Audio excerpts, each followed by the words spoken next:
It's really the story that never ends. Conference realignment and the Big 12. There's been a lot of talk about the ACC potentially imploding and the Big 12 scooping up some of the pieces of that conference.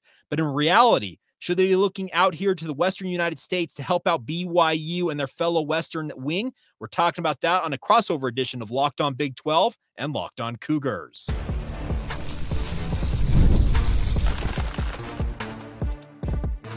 You are Locked On Cougars, your daily podcast on the BYU Cougars, part of the Locked On Podcast Network, your team every day.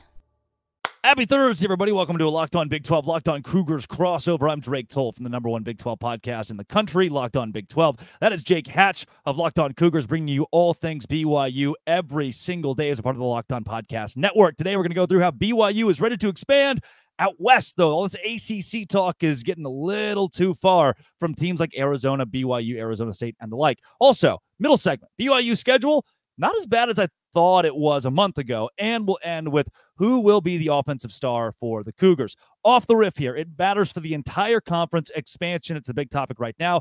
Jake, as you hear names like NC State or Pitt or Louisville as additions to the conference, it seems like for a Utah, a BYU, and Arizona, when Washington State, who has really good TV viewership numbers, or Oregon State, who has football brand prowess now, are on the table, why not bring somebody in a little more regional for you? Well, and that's the thing. I was on your podcast, I don't know how long ago, and I was arguing for that. And that's the thing. I'm a West Coast born and bred guy. And if you can get schools that are closer to me, speaking namely Oregon State, Washington State, I'm all about that. But let me also acknowledge the fact that out here on the West Coast, there's not a lot of other attractive options, frankly. I'll just be very honest about that. Yeah. So if you can get a Louisville, or if you can go for one of the big dogs of the ACC, say, Jake, I hate to interrupt you here, but there are a lot of people I think that from there will go, wait a second, what about Fresno State? What about San Diego State? What about Boise State? Those don't push the needle for you.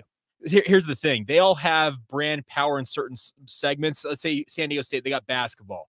Gonzaga has basketball too, but here's Boise State's got football. The problem is none of them bring the overall brand prowess that I think would elevate the Big 12. That's why I kind of softened my stance where if you can get a Louisville was one of the programs that when the Big 12 originally was going to expand way back in the mid-20s, they probably should have grabbed Louisville at that time before the ACC scooped them up. It's just, I'm speaking kind of in revisionist history, but I just don't see out here on the West Coast a true power brand outside of Wazoo or Oregon State. And even then, they maybe don't stir the drink, as you kind of mentioned earlier on, that really elevates this conference.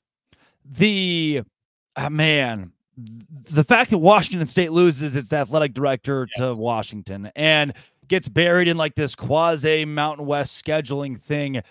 Now at this point, if I'm a fan of them or Oregon State, it feels like this timer has been set. And the longer you are irrelevant, the longer you're in the middle pack of, and BYU felt this for a long time, the wilderness, the longer you're there, the more you get pushed down and buried in college football, and the less people focus on you. How imperative is it that those two schools, even for the sake of BYU, who wants more regional rivalries, try to fight their way into the conference? They've got to find something. There's no doubt about that, because trust me, BYU spent 13 years as an independent trying to get to where they're at today. And I'm sure that Tom Homo and the BYU administration feels some sympathy for Wazoo and for Oregon State, just looking at it saying, hey, good luck, guys, because it's a really, really tough road to travel when you're doing what they're doing. And they even have, like I said, they have that scheduling agreement with the Mountain West, but you're pushing yourself into football irrelevancy, and that's not a good place to be. Now, Drake, I've listened to your podcast. I watch it often. You've talked a lot about the ACC blowing up. If it truly is going to blow up, why doesn't the Big 12 go get the Bay Area schools? Because nothing against Stanford or Cal. I know that they maybe politically aren't necessarily all too keen on joining the Big 12, but if you want some power brands, those might be the two most likely on the West Coast to go grab if the ACC is going to implode.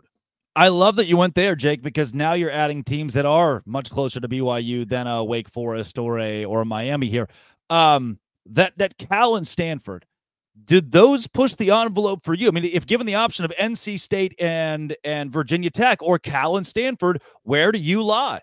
Okay, if it's football, give me those East Coast schools. Yeah. If it's everything else, yeah, I'll go with the other two. That's the differentiator of all of this right now. Is what is Brett Yormark and the Big 12 looking at? Do they want overall prowess? Sure, that means Cal and Stanford. You add them if that's the case. But if you're looking for more eyeballs football wise, Louisville, Virginia Tech, NC State, even one of the big dogs. Let's say in Miami, you can pick them off. You absolutely go grab those schools. So I think it's all about philosophically what the Big 12 is looking for. Do you groan if BYU is playing Virginia Tech in a conference game, or if BYU's schedule now adds 4 teams from the East Coast that are all good? I mean, look, Cougars fans travel better than anybody else in the conference already.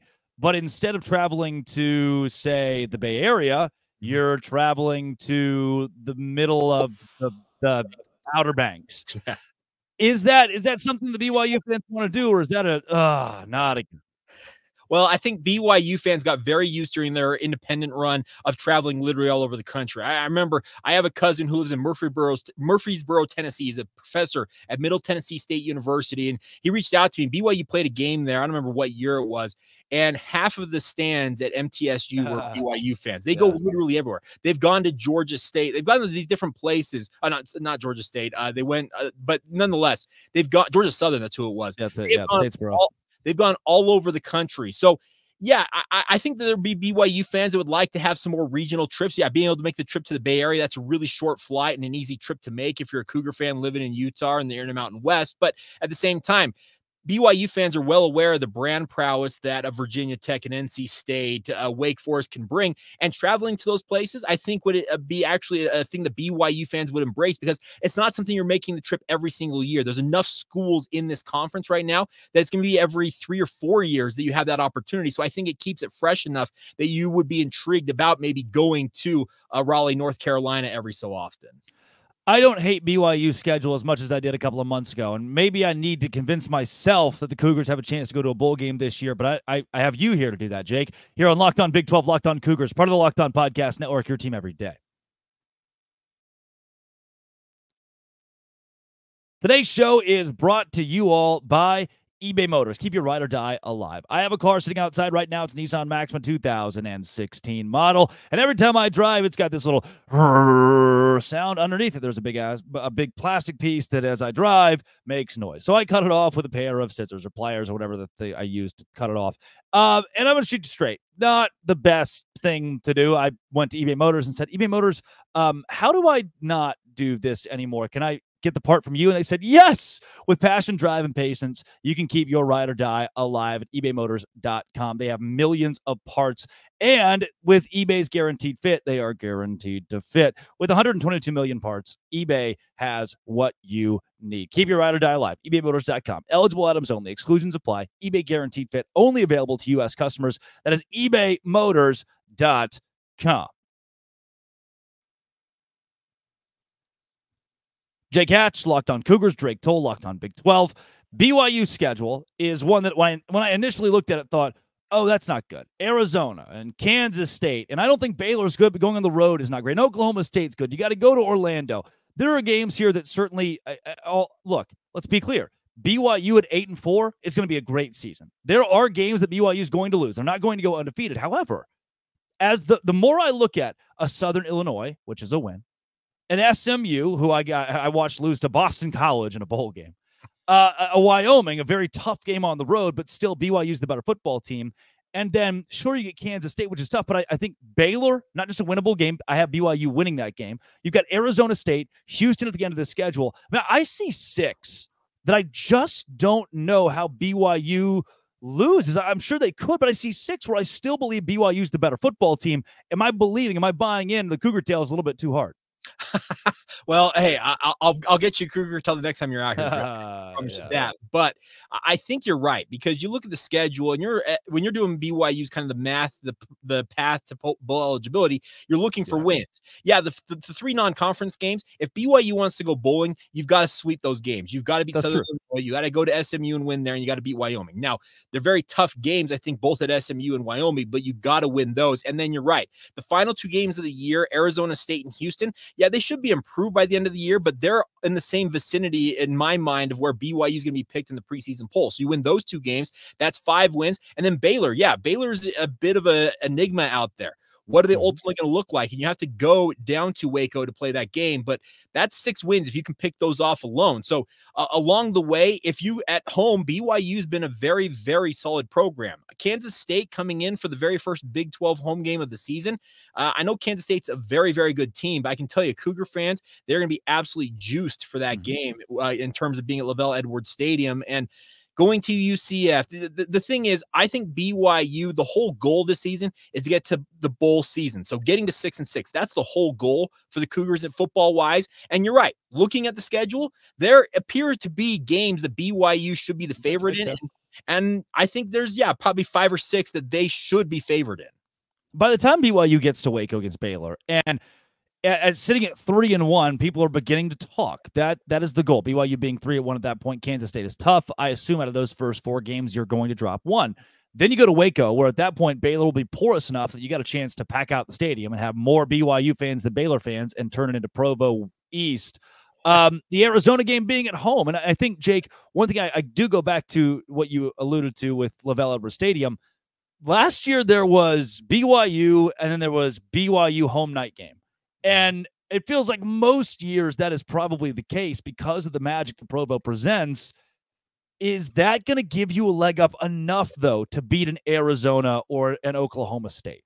Well, there's that you talk about it. They call it the Vampire Cougs is what they were calling it last year, that when they were playing at night, they were seemingly invincible. When they played during the day, it was like, who is this team? Now, the other thing is BYU on the road last year struggled mightily. They obviously I think that West Virginia game sticks in a lot of people's minds out here in Provo, just the way that BYU kind of rolled over and played dead in that game seemingly. The bigger thing I think BYU understands is a program.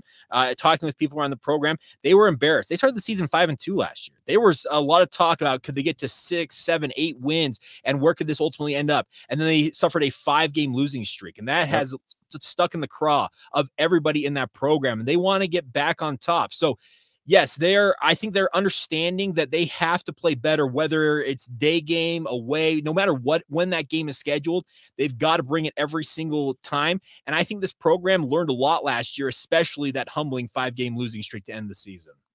Let's go, Jake. Southern Illinois, SMU, Wyoming. I assume BYU will either be favored in each of those or right around it. In my book, they're the better team in those 3 non-conference games. I know a lot of people are high on SMU, but again, I'm never able to really buy the hype of that now ACC team. Past that, I think Baylor, Arizona State, Houston. Those are the 6 where I see BYU as the better team, regardless of home or away. They just are the football team that on the gridiron I would take. Where from there, if let's say those 6 games go your way, where from there can BYU sneak out wins? Which games do you point out and say, you know what, circle this one because the Cougars have a fighter's chance, even if everyone else counts them out? I'm actually looking at that Arizona game. The thing about this is Arizona went through a coaching change, and trust me, Brett Brennan is a very, very capable coach. He did really good at San Jose State, but they are still going through a coaching transition, and who knows what that's going to look like year 1 on the job there in Tucson. Jed Fish did an incredible job, but he left them high and dry, and I think there's a jilted lover type feel down there in Tucson, and there's some talent that left that program to travel with him to Seattle and Washington, but there's other guys who went elsewhere. So I think Arizona, yes, they have Tateroa McMillan. I know they have the quarterback Fafita as well, but I just feel like they may be a little more depleted than some people think they are coming into this year. So that is one that I've got circled as a potential win for BYU just because of how everything went down with the Wildcats.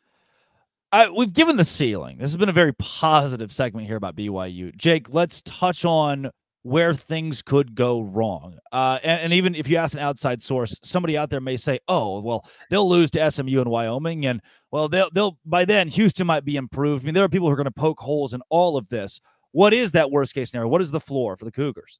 The worst case scenario is, you go 1-2 in the non-conference, and then you're feeling kind of down on yourselves. You've lost at Wyoming, and BYU fans, I can tell you, they are upset that BYU is even making that trip to Laramie.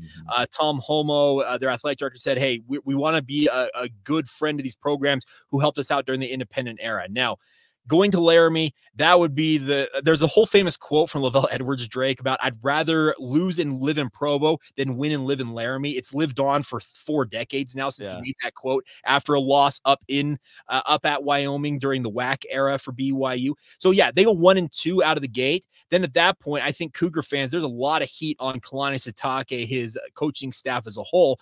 And at that point, they're probably feeling down about themselves. Kansas State comes in, kicks them around. And then after that, what are you looking at as a favored win? Even going to Baylor, I know that like we talked about Baylor as being a win here, still going on the road. That's a tough deal. And BYU lost last time they played down there at Baylor. So the problem is if you get off to a slow start, you're 1-2 in the non-conference, is the next time you're favored in a game Arizona State on the second to last weekend of the season and the following week against Houston? That very much could be the case. And that would be a consideration of 3-9, 2-10. And at that point, heads, I think, absolutely would roll for BYU. Yeah, it wouldn't be good. 3-9 wouldn't be good. Coming up, what could be good are a few of these offensive stars for the Cougars. This is Locked On Cougars and Locked On Big 12, part of the Locked On Podcast Network, your team every day. Today's show is brought to you by LinkedIn Talent Solutions. LinkedIn Talent Solutions is where I go whenever I need to find an intern to run social media because I'm not very good at the social media thing on Twitter all the time. I say things that are a little bit too far out there. I hired my friend Zach at LinkedIn.com/LockedOnCollege. Zach has done a great job of asking questions, building engagement, and he is from LinkedIn Talent Solutions. 86% of small businesses can get a qualified candidate within 24 hours. Hire professionals like a professional on LinkedIn. Post your job for free at LinkedIn.com/LockedOnCollege. That is LinkedIn.com/LockedOnCollege to post your job for free.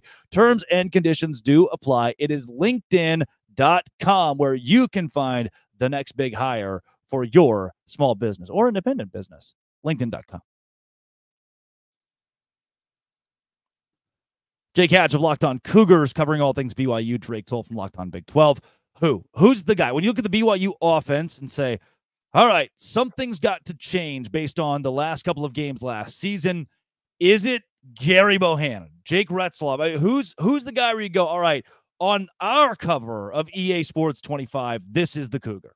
I'm actually going to go running back. LJ Martin. That's the guy I would say needs to be the face of BYU this year. Last year, I thought the quarterback situation for BYU was the least of their worries in many respects. The offensive line was really, really rough for a long stretch of that season. The running back injuries and the kind of the rotating cast of characters that were in the backfield really hurt BYU as well. LJ Martin is a guy that's a thoroughbred running back, a 4-star prospect out of El Paso, Texas. A lot of Cougar fans were excited to see what he's capable of last year, and he got pressed into action a lot earlier on in his time at BYU than many expected. I got out to spring ball this year, Drake, and they listed him at 6'1", 225 pounds. He was listed at 6'1", 205 last year as a freshman coming in. I'm like, all right, let's see if that's legitimate. Then he comes walking out to spring ball, and I looked over. I'm like, okay, he's legitimately 225 pounds. Yeah, he is packed on the muscle. He looks the part, and BYU needs a running back of the ilk of Jamal Williams, Tyler Algier, the guys that have been really, really good running backs for BYU in the recent past. They need a guy like that to take the stress off of whoever the quarterback's going to be. So yeah, the guy I'm going to pin my hopes on is LJ Martin really emerging and becoming a star for BYU football. The quarterback position, I'm glad you mentioned that, Jake, and there are offensive linemen who are returning, 4 guys with starting experience who are returning this year for BYU. That, to me, in the same way Oklahoma State has 10 defensive starters returning, you go, yeah, but they were 86th in the country in scoring defense. So it's, sure, they're back, but I don't know if we can automatically say they're going to be good. And I do believe that the same is true for BYU's offensive line, and Martin will have to pick that up. And that line is protecting who at quarterback? I mean, do we have any clear front runner between Retzlaff and Bohannon? I think right now the nod still goes to Jake Retzlaff. Now I think that's like a razor thin margin, quite honestly. And they also added another player in McKay Hillstead that I think is absolutely going to factor in training camp. So that's the interesting part of how training camp is going to play out over the month. It starts July 30th ahead of their August 31st opener. That month leading up to that, it's going to be interesting, especially the first 2 weeks of training camp, to see who really emerges. Now, right now, so we're looking at this, we're in mid to late June. I would say right now, game 1, it's still going to be Jake Retzlaff under center to start the season. Now, if you ask me at the end of the season, is Jake Retzlaff still the starter? I can't guarantee that because I do think that if he falters at all, they will turn to Bohannon or Hillstead and will not give a second thought to it. Help. Jake, this is every off season, every host I talk to, there's the host at Oklahoma State, Locked On Oklahoma State, who's going, oh, I can't believe we have Alan Bowman. We don't have to rotate through 3 quarterbacks. He's the guy. It's so much better to have the guy. And then you go to the Locked On Baylor host, and he goes, well, you got 2 quarterbacks you're kind of vying for it, from DeQuan Finn down to Sawyer Robertson, and it's a good thing to have 2. You want competition, so you get the best of both worlds. It varies by host and whether or not you want the competition or you want the guy to be in the locker room. Jake, by week 3, does BYU need to have the guy? Did this competition need to be over? When do we have to figure out who the rest of the season is under at quarterback? Yeah, week 3 at the latest. Honestly, here's the thing: BYU's got 50 years of quarterbacking tradition. This is a program for many years under Lavelle Edwards is known as QBU. They have guys who have finished in the top 3 of Heisman Trophy awards. Yep. They've got NFL MVP, Super Bowl champions that were quarterbacks at BYU.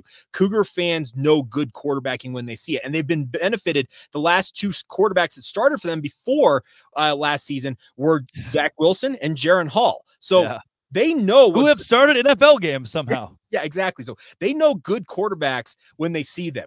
The question is, who of this trio is going to emerge? And they've got to have that person emerge.